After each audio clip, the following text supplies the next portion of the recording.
Oh, shoot. Yo, what's up? How y'all doing? Hold up. That's better. Now, as you can see, I'm not in the same place I was when I did the last video.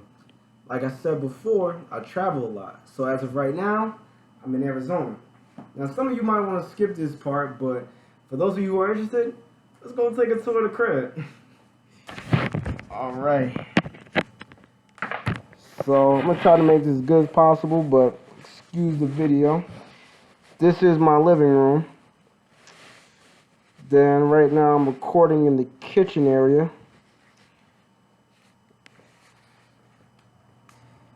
Then come over here, kind of like the dining room area. This is just space. No one even comes here. It's where my mom does all her work. Front door. Upstairs. We're not going to go up there though. Come through here. Extra bedroom. This is bathroom. Then there is laundry room and workout room back there. Now this is my favorite part of the house. Backyard.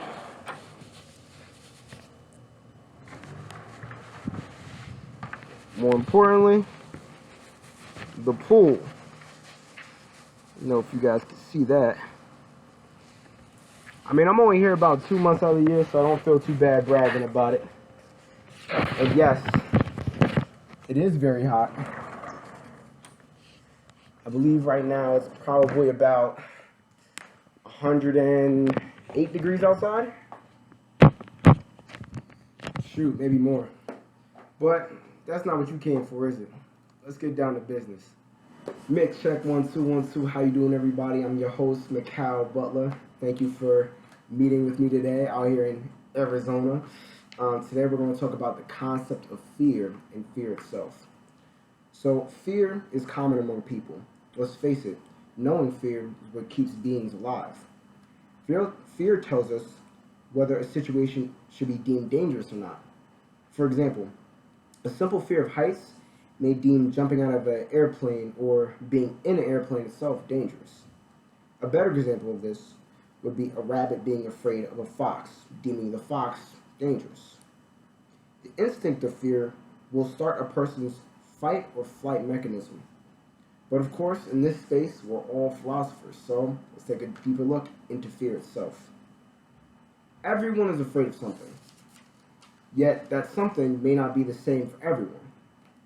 So the question remains, what is at the base of true fear?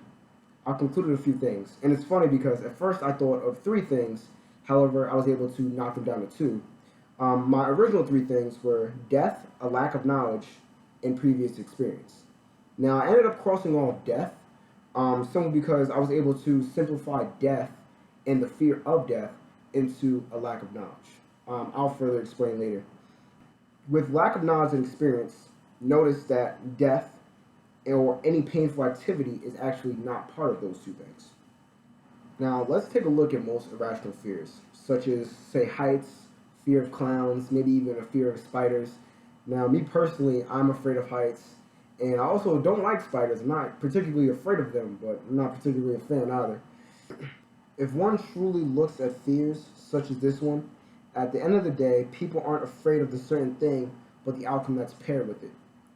For example, those afraid of heights may pair being high up with falling, or maybe even the ultimate end once they hit the ground. Now, or clowns. Clowns, not because they're scary looking, but more so because people have paired clowns with scary movies or a murderous type of intent, which would make them quote-unquote scary. Whichever the fear is, with most, especially irrational fears, the biggest thing behind each fear is death. That's the overwhelming thing. I'm not afraid of heights because of, just the fear of falling. I'm afraid of heights because eventually I'm going to hit the ground and I'm going to die. Same thing with clowns. You're not afraid of clowns because, they look weird. It's because that you have a fear that, oh, this person might try to kill me. The question remains, why is death itself so scary? Which brings me to my first point, that true fear is based off a lack of knowledge. The cold hard truth is that no one knows what happens when our time is called. And I hope my aunt is looking at this because she's going to give it to me later. She's very big into church, but now no one really knows what happens after we die. Even people that have died and come back to life, there's science that says that the brain releases hormones which produce vivid images after death. So basically, after you die, your brain releases a type of hormone, and those images are basically portrayed as seeing your life before you're seeing your life before your eyes, or maybe seeing hell or heaven before you die, or after death, of course. So with that being known, and that there are images in my head, after I die, well, am I actually seeing God Himself? Am I actually seeing heaven or hell, or is it just a figment of my imagination of what I perceive heaven or hell to be like? So that brings the question, which is true? Well, one won't really be able to know until they've experienced death themselves. And by that point, it will kind of be too late to come back and tell anybody, hey, this is kind of cool, what's on the other side. For those of you who are religious, I applaud you. You have something you believe in, and that should be all you need. But I ask you this. If you do experience fear in your overall end, I ask you to question your own faith. If you believe in your stance, be firm in it. Don't fear death, but accept it with open arms and live your life timidless. Because at least I know from my knowledge of the Christian faith, once you have passed away, you are able to go into the ultimate kingdom of heaven. So if that's the case, let's say most Christians, they know deep down in their hearts that, once I pass away, I'll be in heaven. I'll be with, my grandparents or my great-grandparents, whoever the case may be. So if that's the case, if you're so sure of, life after death, why be scared of life before death? Why have that notion that something bad is going to happen to you in death, when in fact in death you will find the utmost security and enlightenment, I believe. Maybe that's not the right word for it, but I believe true fear lies in the depths of the unknown. Then there are fears that we acquire through past experiences. Past experiences of fear may be indirect as well. So past experiences, the best way I like to explain it is if I know a stove is hot. If I'm a child, right? And I don't know a stove is hot yet just because I've never experienced a hot stove before. Once I walk up and touch that stove top, now I realize that it's hot. Now I got burned. Now I have a fear of being burned. So I'm going to be afraid of hot stoves. So now I have a personal experience that has told me, you know what? Hot stoves are not okay. I don't want to burn myself again. That's one example. Fear may be indirect as well. So, for example, seeing on the news, watching TV, newspapers, word of mouth, things like that. So the best example I could think of is, I know if I saw a wild lion just, out in the street, I'm going to be scared. I don't know about you guys, but I would be very terrified. The thing is, I wouldn't be terrified, however, just because of animals on the road, but because of what I've seen and what I've come in contact with indirectly. Of course, I've never seen a wild lion, but what I've come in contact with has given me the perception of fear or to be afraid of this animal, because I know lions can do some damage. I don't know if you ever seen a video of a lion, but they can tear some stuff up. So with that, now we know the basis of both types of fear. There's one fear that's a lack of knowledge. We're afraid of something just because we don't know it, and the other being previous experiences. Another thing I also would like to bring up, I find it funny, not just death being something that is unknown, but let's think of something that's, a bit more practical while we are living. Things like space, aliens, things like the depths of the ocean. I've mentioned this in my very first podcast, which was actually a true fact. Only 5% of our Earth's oceans are explored. And, not to mention, I personally believe that, I would be a bit blind if I were to think that we didn't have any other life on other planets. And if they were to, by chance, visit us on Earth, the government by far would have to move that stuff to the side, because honestly, people on Earth just wouldn't be ready for something like that. There's just so much that they know that we don't understand and we can't comprehend, that something like that would probably blow a lot of people's minds to the point where there would just be hysteria and just absolute fear throughout the world. Now, with that being said, I would say that all fear lies in those two categories. Either we have no knowledge of it and don't know enough, so we're afraid of it, or we know something from previous direct or indirect experiences. So, what's the point of recognizing these two types? Always let previous experience of fears have a say in your decision, but never, ever be the sole deciding factor in your decision.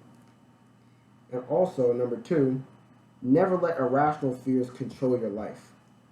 Never let it hinder you from living or stop you from trying something new.